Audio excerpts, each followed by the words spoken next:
Bonjour à tous et à toutes. Donc une présentation d'un projet CASDAR 3 cultures en 2 ans qui s'appelle aussi Double Culture, qui est un projet qui est réalisé dans le sud-ouest de la France pour voir les opportunités, la faisabilité et la multiperformance de ces doubles cultures. Alors c'est un projet qui a été initié en 2019 par la Chambre régionale d'Occitanie et la Chambre régionale de Nouvelle-Aquitaine et qui va s'écouler jusqu'en juin 2022 avec de nombreux partenaires, beaucoup de chambres d'agriculture de ces deux régions, mais aussi l'INRAE, Terrinovia et des coopératives agricoles, Artéris et Océalia, entre autres, et un lycée agricole de Toulouse, Hausseville. Alors, ce projet donc, vise à expérimenter les possibilités de double culture au champ. C'est l'action 1 qui va vous être présentée avec des résultats de 2 années de suite. Mais ça va aussi plus loin, et on va le détailler dans une diapositive ensuite.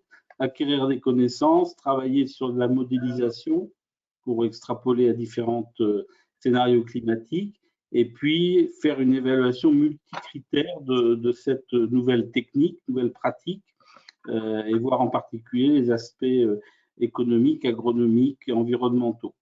Voilà, Julie donc Pitcher va nous présenter plus en détail la structure de ce projet. Donc c'est un projet qui se déploie en 5 actions, qui devrait prendre fin en 2022. Et donc une première action qui va vous être présentée aujourd'hui, qui a pour but d'expérimenter donc les différentes possibilités sur un réseau de parcelles et d'acquérir des connaissances concrètes sur le terrain. Une deuxième action qui a pour objectif d'analyser donc par expérimentation et de capitaliser des connaissances sur la phénologie des cultures pour pouvoir mieux raisonner les associations d'espèces. Une troisième action qui permet qui a pour but de modéliser leur développement selon différentes hypothèses climatiques, notamment pour évaluer leur performance. Et enfin, tous ces résultats sont intégrés dans une analyse multicritère au cours de l'action 4 pour permettre de raisonner l'intégration des doubles cultures dans les systèmes de culture plus performants. Donc, je passe la main à Nicolas qui va nous présenter ses résultats sur l'action 1. Voilà, donc je vais vous présenter les résultats de cette action 1 du projet. Donc tout d'abord, petit retour sur le contexte du projet. Pourquoi développer cette technique de 3 cultures en 2 ans? Donc il s'inscrit dans un double contexte d'intensification écologique et d'intensification économique. Écologique avec l'obligation des cultures intermédiaires pour les agriculteurs, donc qui permettent de mobiliser l'azote disponible à l'automne et de couvrir le sol pendant l'interculture. Donc les agriculteurs mettent en place des couverts appelés biomax qui ont pour objectif de produire un maximum de biomasse, donc, et qui permettent de restituer des éléments minéraux à la culture suivante et d'avoir des impacts agronomiques positifs sur la structure du sol notamment. Et par contre, ils représentent un investissement sur le long terme pour l'agriculteur et le bénéfice économique qui est difficile à mesurer. Il y a intensification économique par la baisse des revenus des céréaliers ces dernières années, avec aussi la recherche de nouvelles filières de marchés de niche pour se diversifier et la volonté de faire face au changement climatique. Donc pour cela, il est possible de cultiver 3 cultures sur 2 campagnes. Donc ces couverts vont peut-être avoir moins d'impact agronomique, moins de restitution à la culture suivante puisqu'il y a exportation d'une partie de la plante, et par contre, et aussi représenteront un temps de travail supplémentaire. Par contre, ils pourront avoir un intérêt économique pour l'agriculteur avec une valorisation en graines ou de la biomasse pour la méthanisation ou l'élevage. Petit rappel sur les itinéraires techniques possibles pour la double culture. Donc pour la récolte en graines, on peut tout d'abord implanter des dérobés. Donc ces dérobés sont implantés fin juin, début juillet, après la culture précédente, donc par exemple du blé, de l'orge ou du pois, et récoltés à partir de mi-octobre jusqu'en novembre. Et il y a également la culture en relais. Donc cette fois-ci, la culture dérobée est implantée dans la culture précédente, donc au mois de mai, et récoltée au mois d'octobre. Donc il s'agit par exemple de soja ou de sorgho implantés dans du blé ou de l'orge. Donc dans cette présentation, je vous parlerai seulement des dérobés graines. Donc l'action 1 du projet avait pour objectif de mettre en place et de suivre sur 3 campagnes un réseau de parcelles qui expérimente la double culture. Donc il y a eu un suivi des parcelles par 14 conseillers, donc des chambres d'agriculture de Nouvelle-Aquitaine et d'Occitanie, les coopératives Arteris et Océalia et le lycée d'Oseville. Il y a eu plusieurs systèmes, pluviaux ou irrigués, divers techniques d'implantation, semi-direct, TCS. Et pour les suivis, les conseillers ont dû donc récolter des informations sur les itinéraires techniques des parcelles, faire des reliquats azotés à la récolte du précédent et à la récolte de la dérobée, des biomasses à la récolte avec mesure du taux de matière sèche et les données climatiques.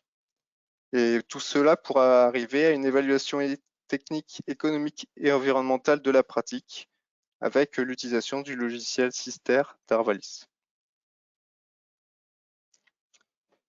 Voilà, je vais vous présenter maintenant les résultats de ces 2 dernières années, 2019 et 2020. Donc tout d'abord, les essais mis en place en 2019. Il y a eu 34 parcelles implantées, dont 29 en dérobé grain, 4 en culture intermédiaire à valorisation énergétique et 1 à valorisation en fourrage. Donc dans le nord Nouvelle-Aquitaine, on peut voir qu'il y a eu essentiellement du tournesol, du maïs et du sarrasin. Et dans le sud des 2 régions, plutôt du soja, du sorgho, du tournesol.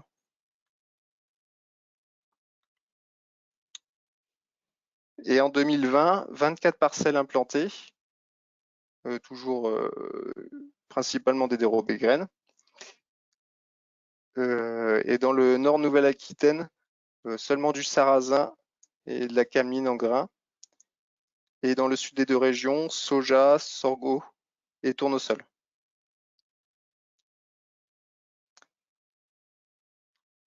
Donc ce graphique présente le nombre de parcelles par culture pour les dérobés graines. Donc en 2019 d'abord. Donc principalement, on l'a dit, soja, sorgho, tournesol, maïs. Quelques parcelles de cameline, de chia et sarrasin. Et en 2020, sur les 20 parcelles en grains, il y a eu du soja, du sorgho et du tournesol. Par contre, il n'y a pas eu de maïs. Il a été abandonné. Il y a eu plus de sarrasin. Et on peut voir que 3/4 des parcelles sont des cultures appelées dites classiques, puisqu'il s'agit de cultures qui sont aussi faites en culture principale, donc soja, sorgho, tournesol. Et donc l'arrêt du maïs en 2020, puisqu'il n'y a pas eu de vraie réussite en 2019. Je vais vous présenter maintenant les itinéraires techniques de ces 2 dernières années. Tout d'abord, les précédents culturaux des 58 parcelles, donc sur les 2 années, elles sont agrégées. Donc principalement de l'orge, 38%, mais aussi beaucoup de colza, de blé, un petit peu de pois, des blés durs et une parcelle de choux.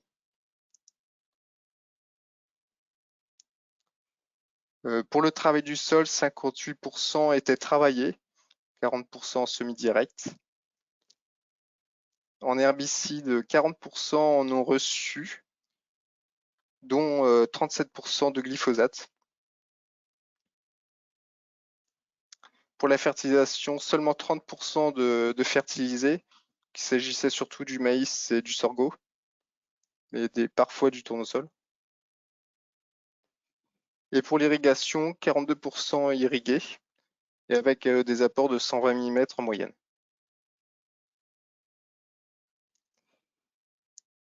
Et ce graphique montre le nombre de modalités puisqu'il y a eu parfois plusieurs modalités par parcelle, donc avec plusieurs variétés ou plusieurs techniques d'implantation. Donc nombre de modalités, semer et récolter pour chaque culture.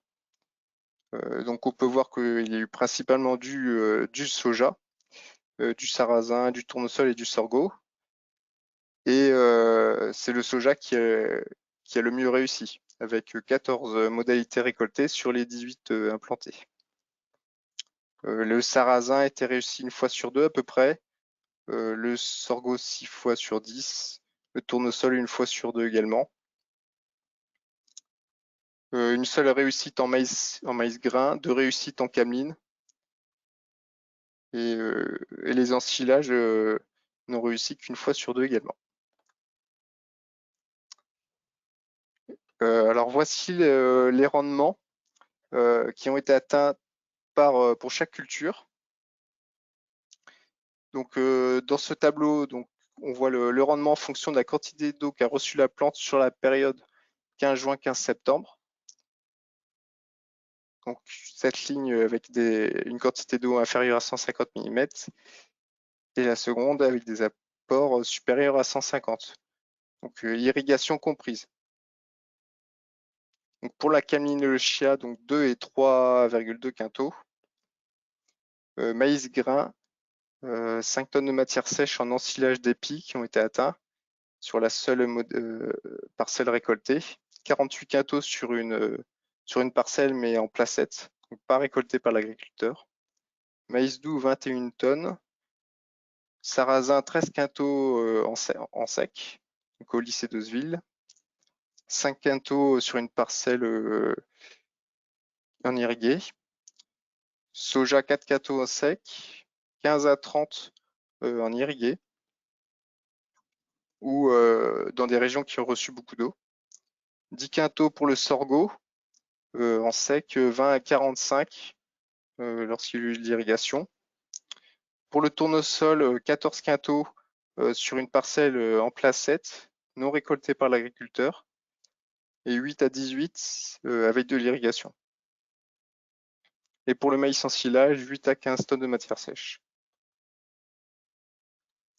Sur les 74 modalités semées, il y en a donc eu 41 récoltées, dont 24 qui ont été travaillées et 17 qui ont été implantées en semi-direct. Et sur les 41 récoltées, donc, il y en a eu 25 d'irriguées. Pour les 33 non récoltées, 21 d'entre elles, c'est parce qu'il n'y a pas ou peu eu de développement. Donc, c'était toutes des parcelles qui n'ont pas eu d'irrigation. 5 d'entre elles n'ont pas atteint la maturité. Et 7 n'ont pas été récoltées à cause d'un excès de pluviométrie ou des adventices. Petit bilan climatique sur ces 2 dernières années. Donc ces 2 cartes présentent le rapport à la moyenne de référence 80-2010 des cumuls sur juin, juillet et août. Donc pour l'été 2019, sur le sud-ouest Pyrénées-Atlantiques, notamment Landes et Gers, on voit qu'il y a eu plutôt un excès de pluviométrie. Et par contre, dans le nord Nouvelle-Aquitaine et nord-est de l'Occitanie, plutôt une sécheresse par rapport au normal. Et sur 2020, par contre, une sécheresse sur l'ensemble des 2 régions. Et on voit que par endroits, qu'on était à 60% des normales saisonnières.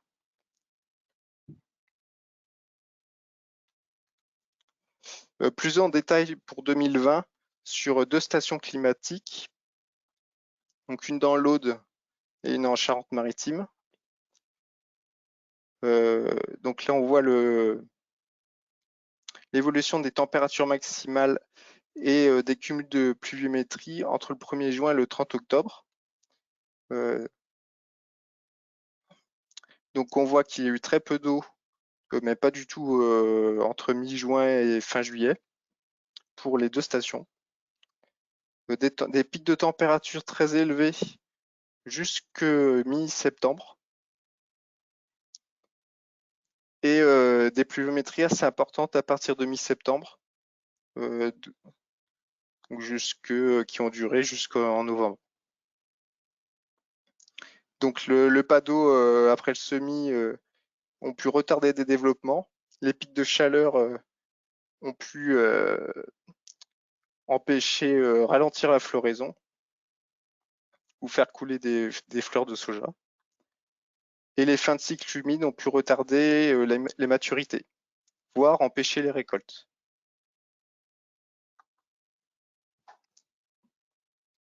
Alors, nous allons voir maintenant quel gain pour les agriculteurs avec cette technique.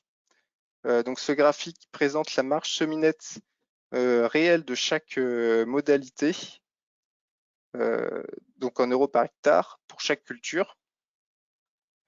Avec les points orange, c'est les modalités en sec, les points bleus, les modalités en irrigué, avec les prix de vente à droite. Donc, on voit tout de suite que c'est pour le soja qu'il a eu les meilleures marges. Toutes les parcelles étaient irriguées ou ont reçu beaucoup d'eau. Les 3 parcelles en sec étaient situées en Pyrénées-Atlantiques. Il y a eu aussi des marges correctes en sarrasin, en sec, donc c'est les 13 quintaux au lycée d'Oseville. Et le tournesol en irrigué a pu avoir des marges assez correctes. Pour le sorgho, il y a eu des marges négatives bien qu'il y ait eu récolte, comme les prix de vente sont assez faibles et beaucoup de charges. Pour le maïs, beaucoup de charges également qui ont limité la marge pour la parcelle récoltée. Et pour la cameline, il y a eu 2 parcelles récoltées, mais le rendement était trop faible et le prix trop faible pour que la marge soit positive. Mais le sarrasin et la cameline semblent tout de même moins sensibles à la sécheresse, puisqu'il y a eu récolte dans des conditions assez sèches et dans des régions qui n'ont pas reçu beaucoup d'eau. Je vais vous présenter maintenant une étude économique faite à partir de 4 types d'itinéraires techniques, donc constitués en fonction des ITK qui revenaient le plus souvent chez les agriculteurs.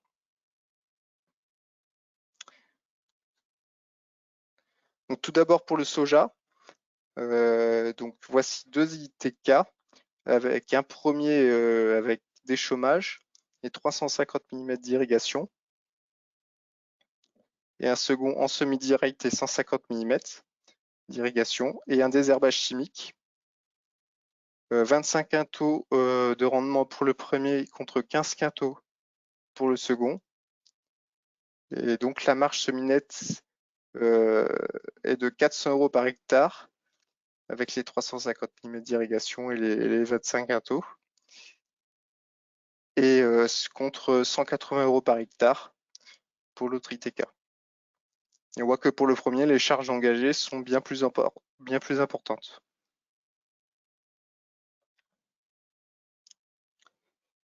Et à noter que pour l'irrigation, il s'agit seulement des charges variables. Le coût de l'irrigation peut ne pas être complet.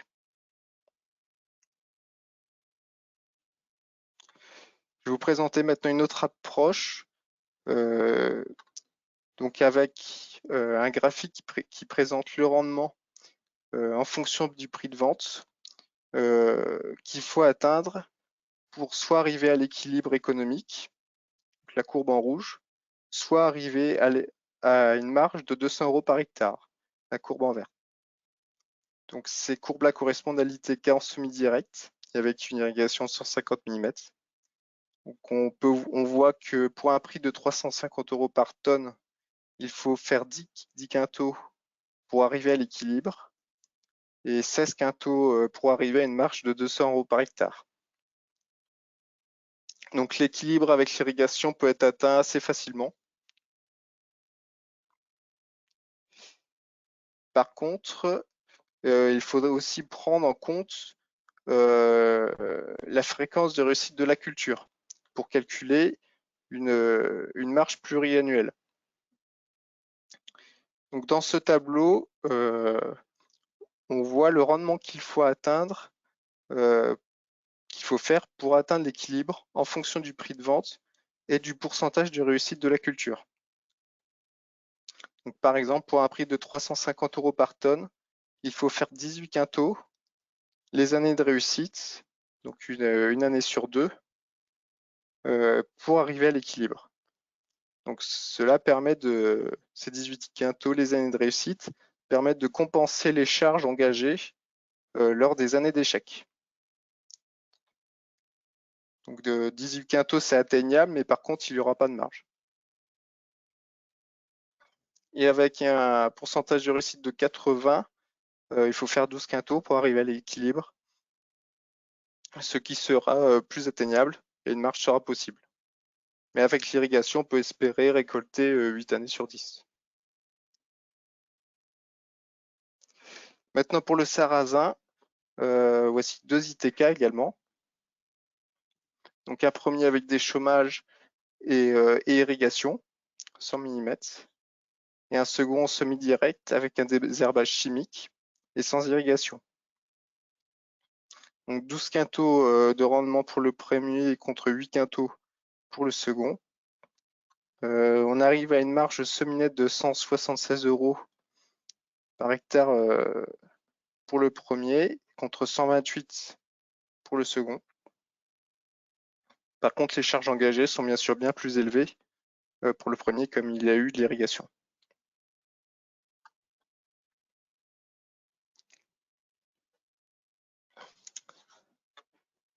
Et en fonction du prix de vente, donc l'équilibre est atteint à 4,3 quintaux pour un prix de 350 € et 200 € de marge à 10 quintaux. Donc l'équilibre est atteignable facilement, mais par contre la marge sera difficile à atteindre.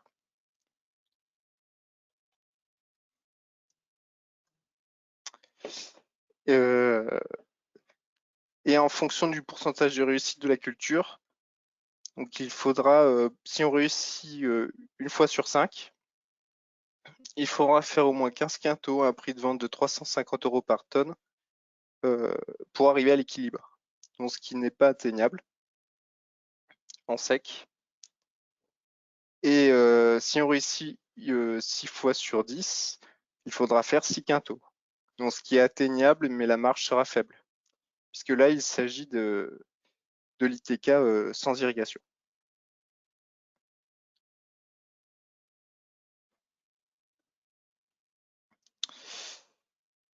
Maintenant, pour le tournesol, donc 2 ITK également, 2 déchômages pour le premier, avec irrigation, semi-direct pour le second et désherbage chimique.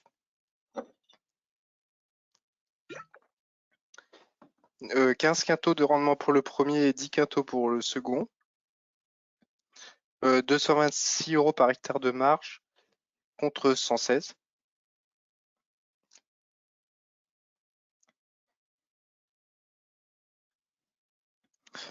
Donc pour l'ITK avec irrigation et travail du sol, pour un prix de 360 € par tonne,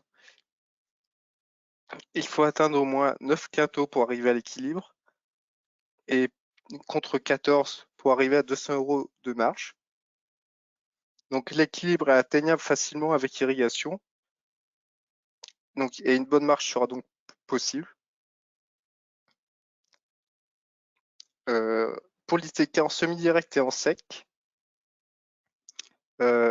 l'équilibre sera atteint à 7 quintaux, ce qui est également atteignable, et à 12 quintaux pour arriver à 200 € de marge. Donc une bonne marge sera plus difficile à réaliser, puisque 12 quintaux en sec, c'est plus compliqué à atteindre. Et si on prend en compte le pourcentage de réussite de la culture, donc par exemple en réussissant une fois sur deux, l'équilibre sera atteint à 12 quintaux par hectare. Donc ce qui est déjà difficile à réaliser les années de réussite, et en plus il n'y aura pas de marge. Donc le tournesol en sec sera difficilement rentable de manière pluriannuelle.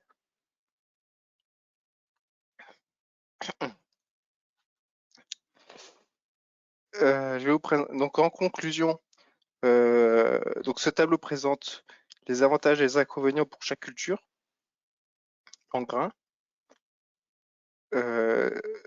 Donc le soja, il a un bon potentiel de rendement. On a vu jusqu'à 30 quintaux avec irrigation, et le débouché est stable.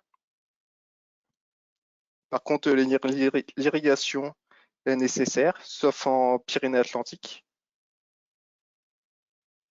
Pour le tournesol, les besoins en eau sont plus limités.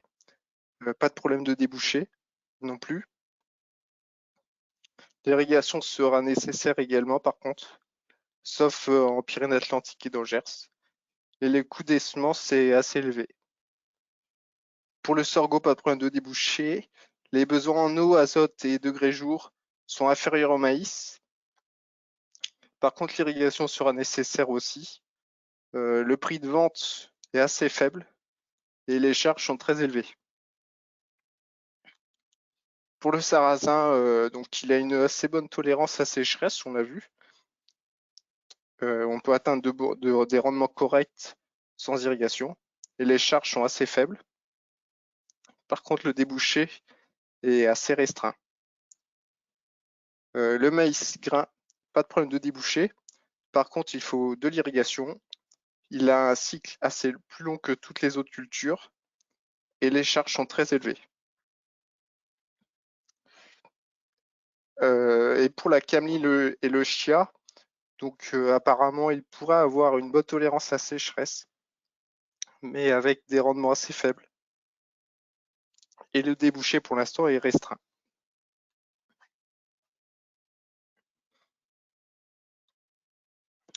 Donc quelle culture privilégiée? Donc sans irrigation, le sarrasin, peut-être la cameline et le chia, et avec irrigation, soja, tournesol et sorgho grain. Donc on a eu ces 2 dernières années des conditions climatiques assez exceptionnelles, très pénalisantes pour les dérobés, donc avec une sécheresse en juillet et août et des pics de chaleur assez importants.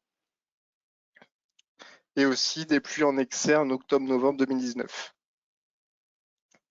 Donc il y a pu avoir des parcelles prévues non semées ou abandonnées par les agriculteurs pour privilégier les cultures principales.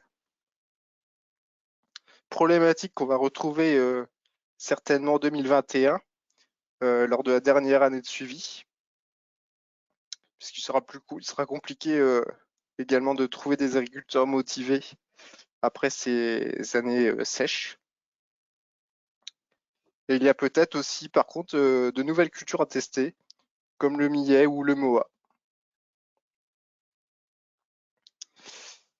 Voilà, merci de votre attention. Merci Nicolas. Donc on va clore cette présentation. Simplement en clôture, indiquer que effectivement c'est une présentation sur 2 années, mais que le projet 3 cultures en 2 ans qui se terminera fin 2022 livrera beaucoup plus de références, de données et de résultats qu'on fera partager largement dans le cadre de webinaires, de séminaires et autres événements. Là, Julie, si tu veux rajouter un petit mot. Donc, au